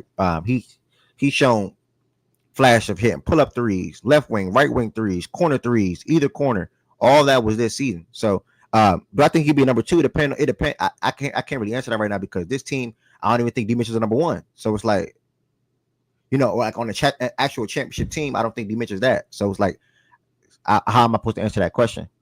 Is your focus on building? Yes, 1,000%. Evan Mobley is 1,000% focused on one building. He'll be one of the best defensive players. He'll be one of the best defensive players in the league for a long time. He's definitely one of my focus, and he's not a weak spot on offense either. So not like he's a liability on that. And I did want to give him credit. I don't think he did it on a consistent basis, but in terms of like one of the only players like actually doing something physical on their offensive end, it was Mobley. Mobley had a couple, even in this game, had a couple tough hooks where he's banging into people's bodies and hooking over. So what you said about the post, I think if he gets more moves, I think that would like lean him to be better. I don't think he'll ever like be some elite self-creator. Does that mean he can't be a 2? I don't know, but I do think the post thing, like him banging, I think he's actually physical. Maybe not as much as on the defensive end, but offensively, he was banging into people. At least in this Pacers series, he was consistently banging into people in that little 6 to 8 foot hookup and making it relatively consistently. So I kind of agree with a lot of things you said about him being a post-up player and a play finisher. I think that can make him a 2, though. Like it just depends on if they have a right one. I understand why Taness is asking that question because if he's viewed as just like a play finisher, then he's gonna need a point guard. Yep. So then you're gonna have to keep Garland most likely. Because D Mitch, he's a score first type of guy. So because a lot of I think some problems that the Cavs have is that Mobley tends to float sometimes if you don't really get him involved. Because they ice him out. Though. Like Mitch and stuff ice him out. So he kind of floats around sometimes.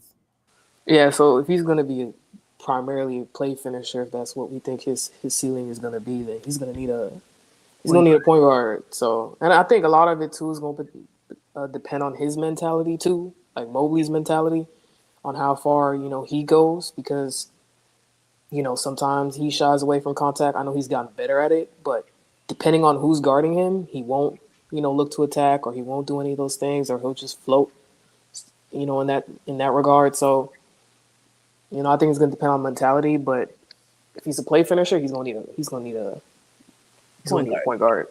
Yeah, that's where I was going with it. Because if you're telling me that you guys think that Mobley should be the main focus, and you're telling me that you think he can be a number 2, and you're telling me he is a play finisher, he's not gonna he does do some self creation, but it's nothing like where it's reliable like that. Then I don't understand where the conclusion is. Okay, get rid of Garland.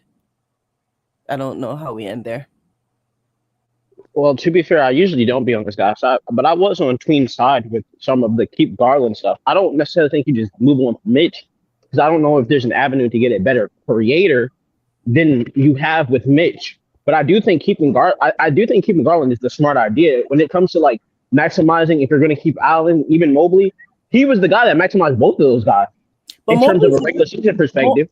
Mobley's a good passer, like connective passer though. Like I feel like I get what you're saying about but that's why you need a number 1, right? Like no matter what, like they need a number 1. So I just feel like I don't know, like if you're building your telling Mobley's the focus, then I don't know why you move off Garland. Like that. Do the Pacers have a 1? You're right. This is the East. I think we do. That doesn't help. What do you mean as a 1? Like this not. I think we have a 1-11-10, but that's just me though. You win games based on this is a new NBA, like with talent, with depth, with 8, 9, 10 deep. OKC, you got. You still need a certain All right, level. we'll see. Yeah, If the Pacers win it all, then we can say that. Yeah, you still need a certain player with a certain caliber player on the team, though. I don't know. I mean, they have that. They have a All NBA level player. What more do you need? Are you talking about? I don't think they look at Hallie as like 0-1 because of his his tendency to not look to score sometimes. I'm just pushing back on you. Asking me what a 1 is. I'm like I don't know what you're talking about, but whatever. Was that a response to me or Tween? Tween was like, but what's a 1? Because nowadays it's about team build, and I'm like, all these teams that have been winning have had a certain caliber of player as their best player. So I don't know what the question. I think Hallie is that certain caliber of player. That's not. I don't care anymore. Okay. Wasn't she asking from the Cavs perspective, or did I miss her? That's why I said I don't care anymore. Cavs. I mean, D-Mitch. Yeah, he's that same caliber of player. So you view D-Mitch as a 1 is what this is going to come down to. Do I view D-Mitch as a 1? I don't use that language, so I can't even say yes or no. Oh my god! I don't view basketball as you need. He's too small. He's too small. Like I just don't. I don't think it. I mean, it's just harder for smaller guards to go through a rigorous playoff that's more physical. I just think it's the guys around him, to be honest, because we have another small guard who's kind of doing his thing right now in Brunson, and they're about to go to the ECF, presumably, right? I just think the other guys around him don't have no edge, except like Strus. Those are the only guys, and they get punked. I don't think Mitchell's out there getting punked. It's the other guys, right? But I don't think they win anything though. I mean, the goal for them, winning, but at the same time, they haven't even got to the ECF yet. Yeah, but that's a different combo. Like when I'm talking about a 1, I mean like to win a championship, not like to make it to the Eastern Conference Finals. I don't. But I think you could at least get there if you had more guys who were capable of like handling that environment personally. Because the Pacers, they're about to go back to back to the ECFs, and they have guys who play with edge. They play with physicality. They slash. They play really well together. You mean get to the finals? I mean, you get to the finals and you see what happens from there. Yeah, but you gotta get there. They haven't been able to get close. We'll see if the Knicks even get to the finals. But it's just really difficult for small guards. It's just really difficult for small guards because even if you say Brunson makes it, like he's the last one since like Curry. Like it's just really hard for small guards to make it to the finals. But everything. Oh, my fault. Yeah. No, you go. Nah. I was gonna say between everything about the Cavs, like that's why I keep saying. I think Evan said it earlier. It's hinged upon Mobley. Like the closer Mobley gets to his peak, that's when they're gonna be able to win. It's not resting on. I agree with you. Yeah. It's not resting upon. That's why I'm saying. That's why I asked the questions to lead to the point of if Mobley is the key. Because I said that in the chat. I was like, I think Mobley is their ceiling. If that's the case, then I don't see how we land with get rid of Garland. Oh no. You see, I didn't have a mic when you were saying that, but I was agreeing. Yeah, like it as a listener. wasn't connecting for me. Yeah. Nah, you go ahead. My fault. Yeah, we So, agree. the trade Garland. You just want to argue with me. This shit, like, I don't get this. Sorry, go ahead. Bro, I wasn't 11 coming up to argue with you. Go. 11-10. I was just going to ask you, do you think they're like a wing defender with physicality away, or like another forward away, like with some physicality? Is that what you think the like mark difference is for them? I do think they need a wing. Yes, I do agree with that. But the 5, bro, Jared Allen, brother, I don't know if that's the right big for Mobley. I think offensively they work really well together, but defensively, Allen, he just gets punked. Like, and Mobley, he's skinny. I don't think he's a guy who'll ever be able to play 5 like full time. Like, he can do it in like spurts. You gonna have to put his weight on. You gotta put some weight. And I don't think putting weight on Mobley is probably going to help him in terms of his offensive game. In terms of like his shot, I think he puts on too much muscle. His shot. Nah. I think it's gonna be natural though. Like it'll be like just him naturally filling out a little more over the next like couple years. Not him turning into no Julius Randle or nothing. But him naturally filling into even his then, body. I don't think he'll be a guy who can play exclusively you 5. You think his frame's just too small? I think it depends on what you got around him. I think he can. I think it's mainly about the 4. Because if you can get a bruising or like a physical folk, yeah, literally the perfect archetype. Now again, Aaron Gordon is not just walking around the NBA. Yeah, but he the perfect archetype in terms of like, okay, Mobley's playing the 5. Aaron Gordon would be a 4. PJ on the market, you think that cool? PJ makes some sense. This is the thing though. Like it's then I just don't. Up and down. It's up and down the I Cavs. think that's cool for him. It's up and down the Cavs roster. That's kind of soft though. You said what, Byron? I don't know. I say it's fair for you to have your reservations about him at the 5.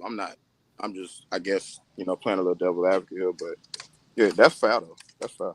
It's up and down the Cavs roster. That's a bit soft though. I do think like if you can get like a more physical guy on the perimeter and stuff like that, like it can ease a lot of the stuff if you do put Mobley on the 5. Yeah, if you put Mobley at the 5, I don't know if you forgot what you wanted to say. But if you did put a Suggs at POA and you have an Aaron Gordon at the 4, Mobley could play the 5. But again, Suggs one of the best POA defenders in the league, and Aaron Gordon is arguably like probably one of the most underrated players in the league. So, that's just hella ideal, but that would be the focus that would be like the archetype of players if you go on Mobley at the 5. Yeah, I was about to pick at something that she said, but the way I'm feeling, I'm gonna give her a pass today. Oh my god! I would give something her a of what pass. I said. What were you gonna say about what I said? I lost it, and maybe that's for good. Was it the Garland? Was it the Garland D. Mitch thing? Your thing is them not having so you are on the fence of you would trade Donovan Mitchell before you trade Garland, correct? Yeah, if my thinking is, I saw it in the chat. So just answer, you said that. No, correct? like me personally, yeah, I would. Yeah. Okay, so you would trade Mitchell. Then how do you get when did you ever get your 1 or even close to having a 1? Yeah, that's just hard to get. Like that's just hard to get. So I stick to the philosophy of let's build out like a really good team, right? Have valuable pieces on the team. So then if one is available or like you can just drop them in and like you'll work, or like you have assets to get said player because you've kind of picked up the value of the assets around you. Because another thing is too is when you build a good team, you can increase the value of the players on the team, right? So they're more valuable for trades and flips and shit like that. So like that's my viewpoint. Just maximize what you have. They should go get Giannis, bro. Do you think the Cavs need a playmaker or a guard from an offensive standpoint, like Garland, for Mobley to be able to go, or there's a guy or a point guard that can step in that is a lesser playmaker but can still play make and still make Mobley be effective on offensive end? I think they need I think Mobley. I think what you said, the second is the same thing as the first, but just a better scorer. So I guess the second one would be best. But like I think. Okay, so okay. So how about this then? Because he's become one of my favorite guards in the league, and I'm gonna probably bring him up a lot for a lot of different situations. Because he's a 2, but he can play the 1. He really is a 1. Yeah. So say Andrew Nembhard steps in and swap with Garland, then what?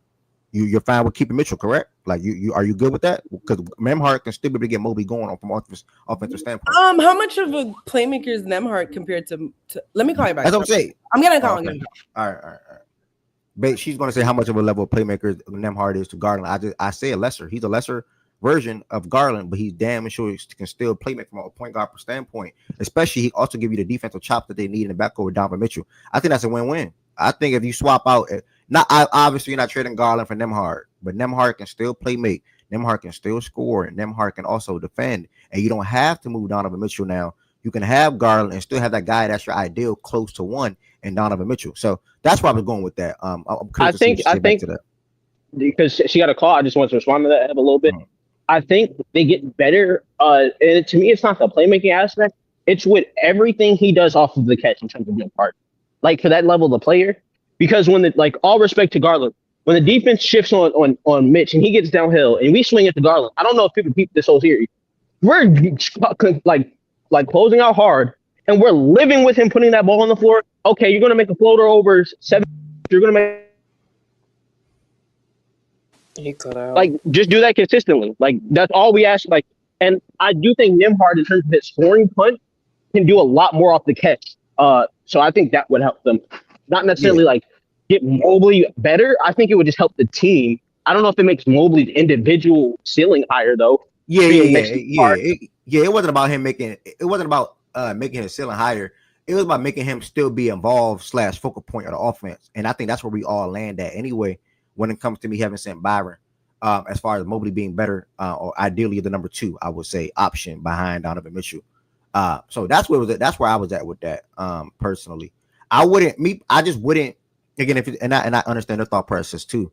But if I have Donovan Mitchell and Mobley, neither one of them are 30. They're both 28 and younger, 28 and 23. I'm not trading Donovan Mitchell to keep Garland when there's a possibility of me being able to get another guard that's probably not the same level of player from an offensive standpoint, or even playmaker like Garland, but he's a little lesser version, and he can still get my big man involved on the offensive end while still having Donovan Mitchell that can help me close out games or ultimately win games in the regular season and or playoffs. Like I'd rather just keep Donovan Mitchell and Mobley versus going Garland Mobley, because I think for me that's like a setback then, because you still have to get a guy that's probably not a number 1, but that's close to becoming a number 1, not close to becoming or close to being a number 1. I would say. Do they have any avenue where they could trade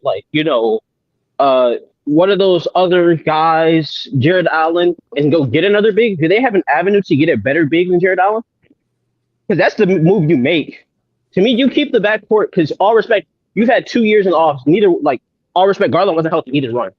And if you think, okay, that's a reason to move him, then I can, I would agree there. But if you think in terms of the cap front office that they can work together, if you get a better big, is there an avenue that can trade Jared Allen and get a better big? I will say this.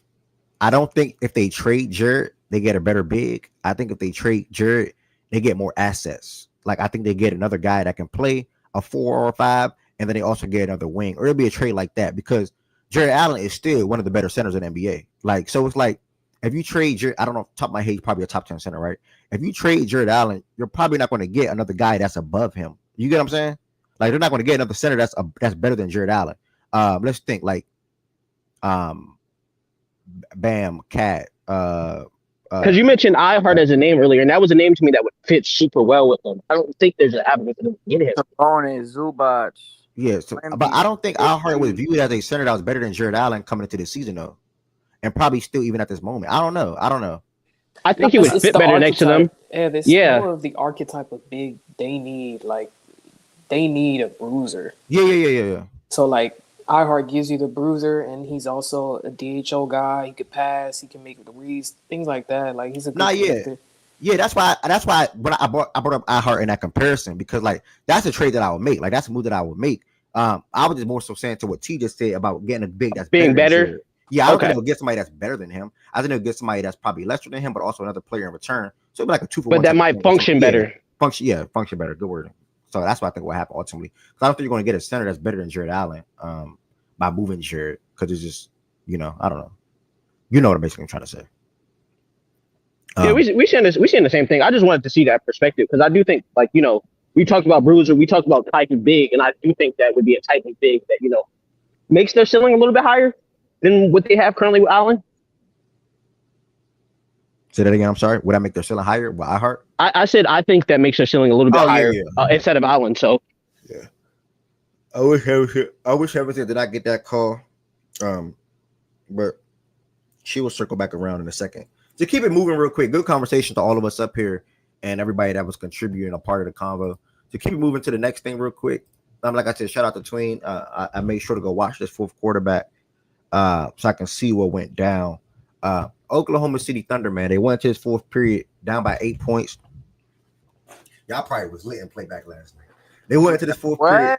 Man, this nigga Jokic shit like a turn three. Like, it was ridiculous, bro. Like, niggas went crazy during that. You got to watch that replay. You got to watch that playback replay. Niggas was going crazy.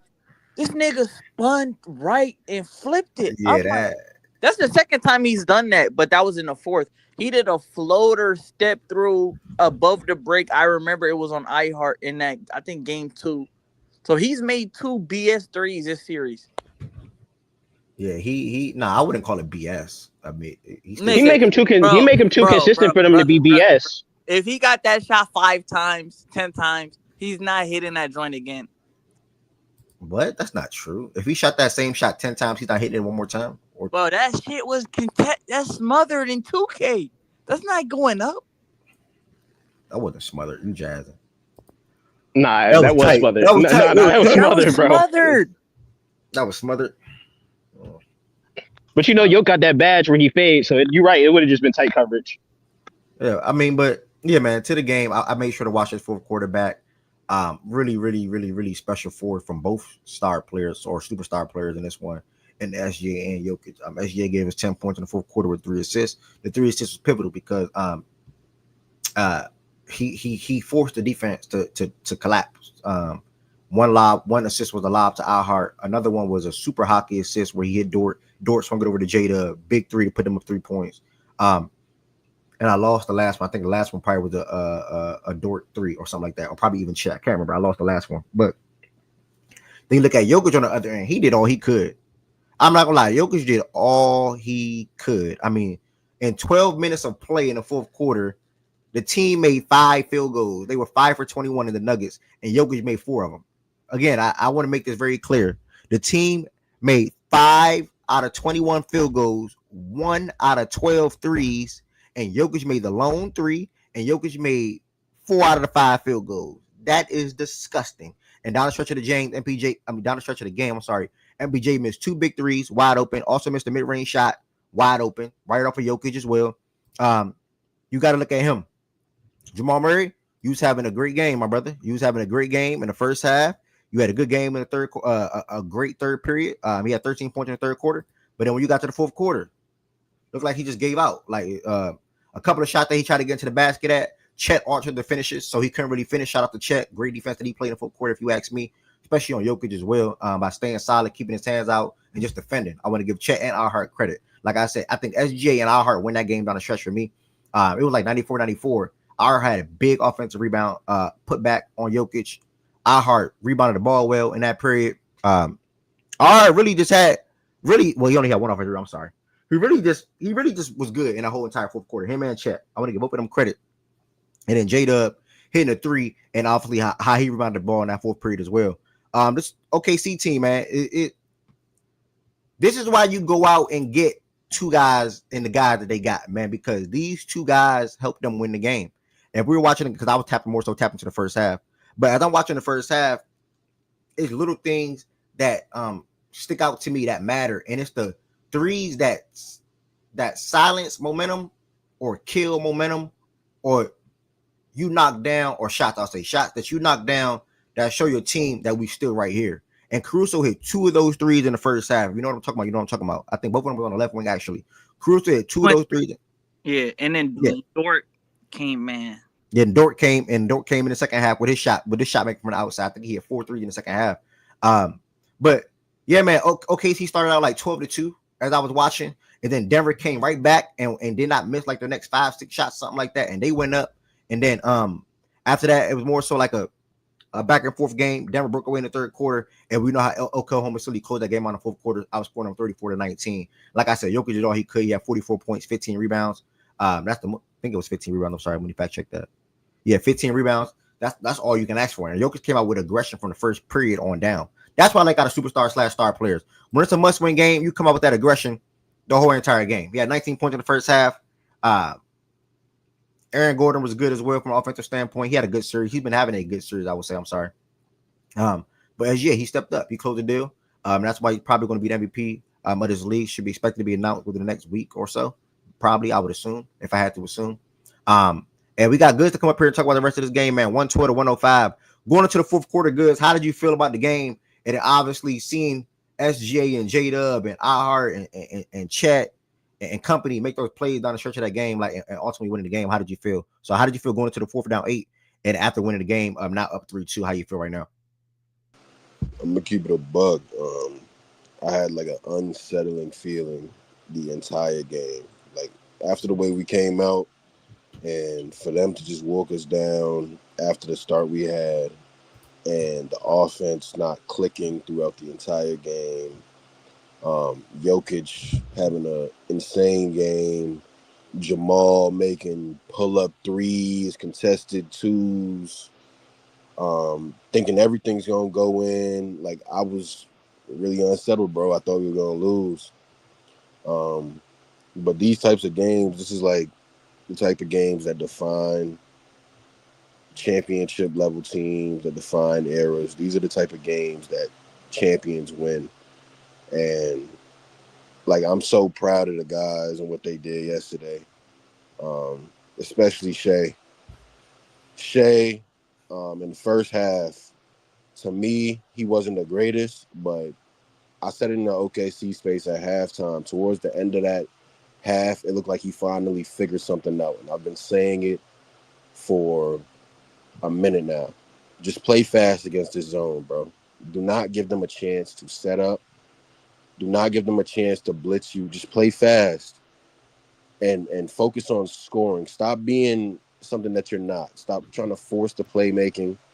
Just focus on being Shea. And he came out and immediately was going fast. They were setting screens high for him. He was getting downhill. He finished, I think, twice over Jokic, 2 layups over him, and 2 difficult layups at that. Then he had the pull-up midi, and everything just was going. And I'm just proud of his second half. And when he gets that scoring going, the playmaking comes along with it. Like, just be Shea. Don't worry about shit else. Don't try and get everybody else involved. Everybody else is going to play off of you. The confidence is going to come from you. So do what you got to do, and we'll win this game. And I'm just proud he came out and had that crazy. I think he had 24 and 4 in the second half. So shout out to him. And Lou Dort. You see, I don't know if I'll be able to ever be a coach because all my life, bro, that nigga would have never played a single second of this series. I swear he would have. But for Mark to throw him out there and trust him, and the nigga knocks down 3 threes, 3 important ass threes in that fourth quarter that helped catapult us over the Nuggets. Gotta commend Mark, bro. Like, I was getting on Mark's ass. I was damn near getting ready to fire this nigga, bro. That's how mad I was yesterday. But he proved me wrong yet again. Sometimes you just gotta trust your team's work, trust the guys that got you here to this point. And they showed me something yesterday, bro. For J-Dub to have as awful of a game as he had yesterday, for him to hit that 3, iHeart getting a put back, Shea, when his 3 hasn't been falling, for him to make that pull-up 3 to close it out. Like, they just showed me something, bro. They showed me a lot. They showed me that we're resilient. This is 2 back-to-back clutch wins by us after losing the first 2 in crazy fashion. And everybody said we're not going to win clutch battles with Denver. They've been showing different. The offense still needs work. I still think there's a lot we can work on, but I think Shea definitely, like, I think he figured something out offensively. So hopefully he carries that over to game 6 and let's close him out, bro. No need to go back to game 7. That's just hoop. Get out of this series and get some rest, bro. But again, shout out to Jokic. Amazing game. Nigga was hitting every single three possible. That turnaround three almost made me crash out. Like I was dead ass about to throw my phone, bro. That nigga, I swear, and that was like, it was Chet contesting. Like Chet didn't even like it was like a really damn good contest, and he made that shit. It was all net too. Like shit like that is just that's ridiculous. But hey, that's part of when you go against greats, you gotta be great. So yeah, shout out to the Jokic, but I'm glad we got it done, man. Yes, sir. You said a lot of good things, my brother. Definitely appreciate you coming up here and talk about OKC winning Game 5. I'm hoping myself that y'all close it out in Game 6, and I'm hoping Minnesota close it out tonight. We can see that Oklahoma City Thunder versus Minnesota Timberwolves Western Conference Finals. Anybody else want to comment on the game last night? OKC got the win, 120-105. Yeah, I wanted to put a little quick comment. I do think we seen it last night, Ebs, that playing like 6 or 7 niggas, that should have you jazzed. All those shots, whether it be Russ, whether it be CB, I'm leaving out MPJ because of the obvious, like, injury shit he's dealing with. But that shit was either far or short. And that's usually indicative to like niggas not having legs. No excuse, because when Jokic is out there giving you whatever, you niggas need to figure out something. But that fourth quarter to me was like, damn, them niggas ran out of the gas finally. And I kind of expected that to eventually happen. Coming off a 7-game series, I thought we would see it game 1, but they came back and stormed through that game.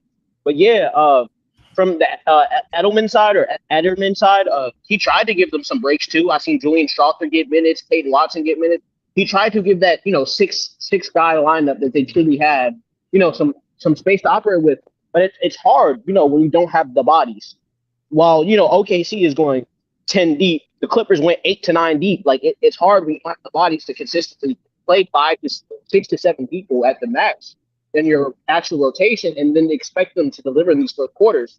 And I thought the team did a good job the games prior to this in terms of the role players, and Jokic didn't, and we got the inverse tonight or last night. So I respect it. D-Mac, Joe, anybody want to chime in on this game? That was fun to watch, man. Hey, that's really my only comment. I had a lot of fun watching that game down the stretch. Some impressive work by both Jokic and SGA to try and bring that thing home, and I do think that you saw a little bit of the depth from the Thunder went out. But look, obviously the Thunder going back to Denver here for Game 6. I asked Swipe of this. I think it was after Game 2. I think it was after Game 2. About his belief kind of in crunch time and if the Nuggets were going to be able to consistently win those games as far as this series was concerned. And obviously, this was an example of the Thunder being able to pull it out.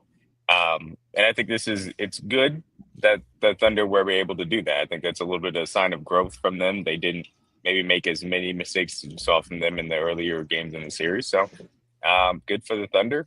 We'll see if they can close it out here in Game 6. But my only comment is just that it was fun to watch down the stretch there.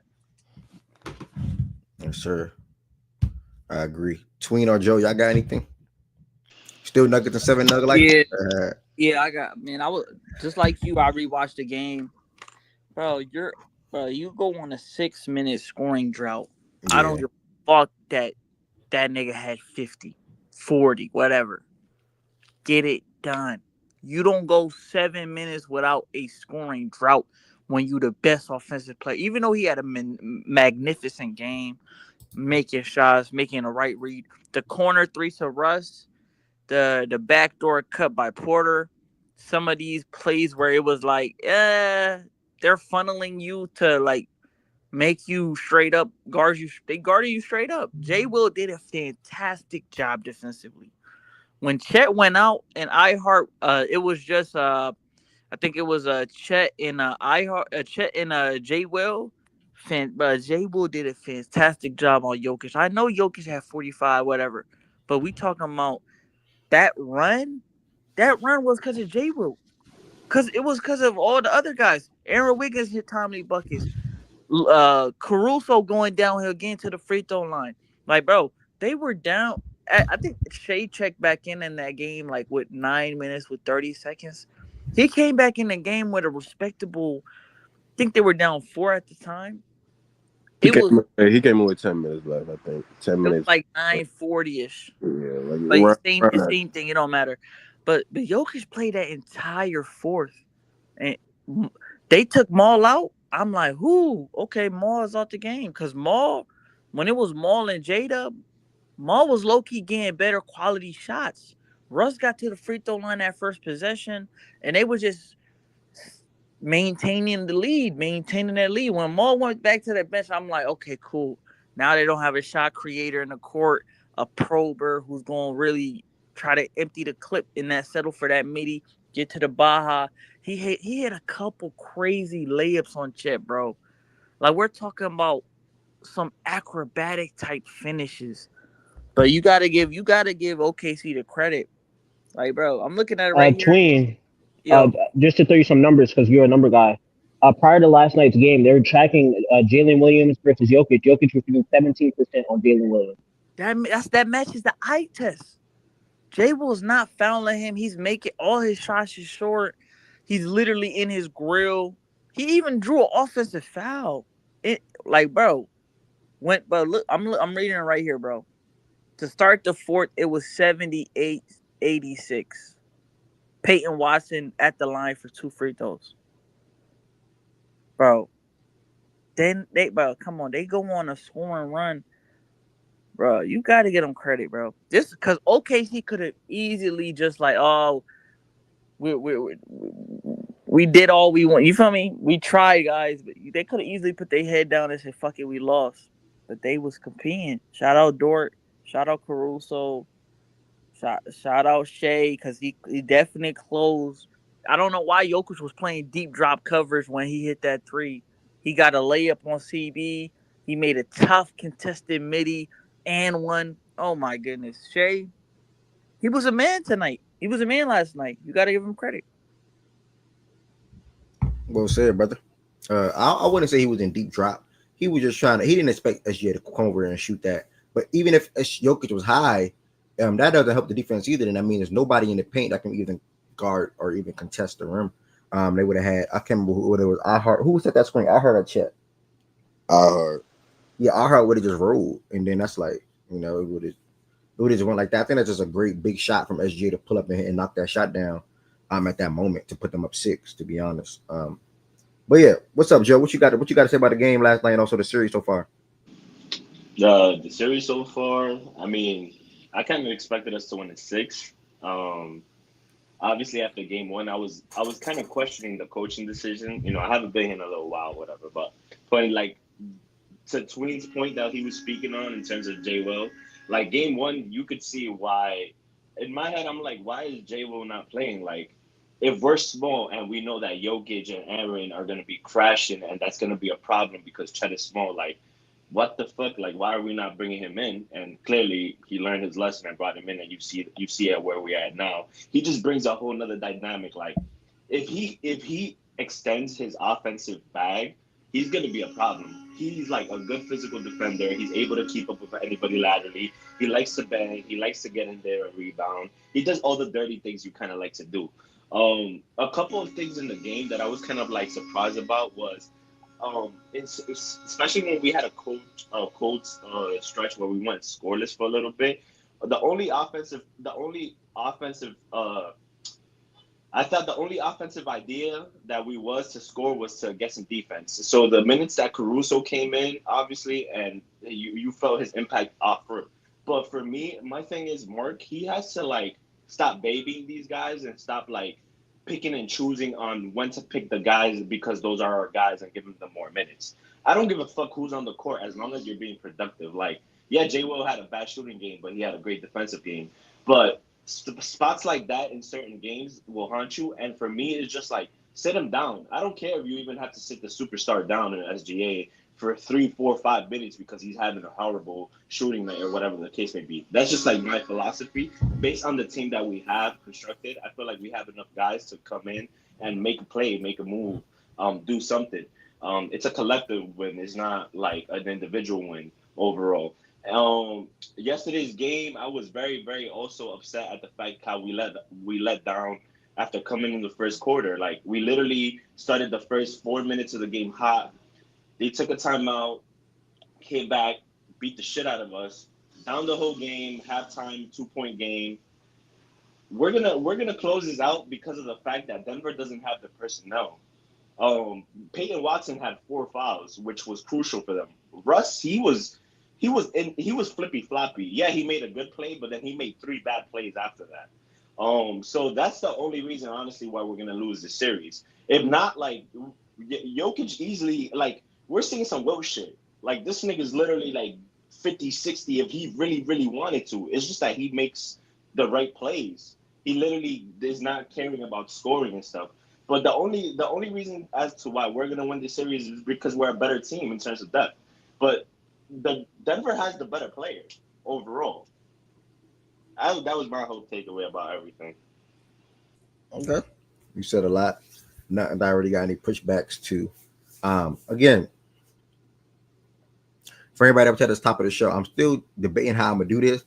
I did not get to go to the gym this morning, so I gotta go to the gym this afternoon. I did want to do the top 10 player peak thing. That was brought to my attention from the guy. Shout out to the guy Mars from Players Choice that tweeted it out. I want to give him a shout out. But as I'm sitting back and thinking about it, it might make more sense for tomorrow because of the games that we have tonight, which can be like the games tonight can be probably a little poo, not really much to say from the Knicks and Celtics standpoint, and obviously the Wolves and the Warriors standpoint. So when I think of tomorrow, I'm thinking of obviously talking about them 2 games, talking about the full NFL schedule, and then ultimately get to the top 10 peaks. So I don't know if I'm gonna start playback because again I have to go to the gym and things like that. So I just don't think it's gonna make sense to do. I don't know. We'll see. I'll fire it up. We'll see. But everybody that came to the YouTube side of things today, 2 hours, a 2-hour long show. I'm not going to continue with the top 10 player peak thing because I cannot be present at my desk and I have to move and go to the gym.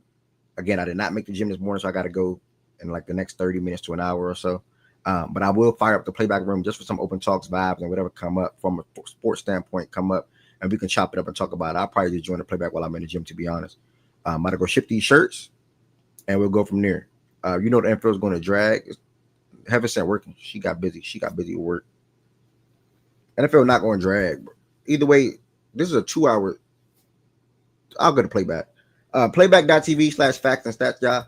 Playback.tv/facts and stats. Playback.tv/facts and stats. From open vibes, open talks, NBA playoffs, NFL schedules, things of that nature. Should be coming up in there right now. Again, playback.tv/facts and stats. Playback.tv/facts and stats. I don't really need you from you, Heaven Sent, because I'm not gonna be present. I'm not really gonna be active. Yeah, I'm not really gonna be active. So like you good, to be honest.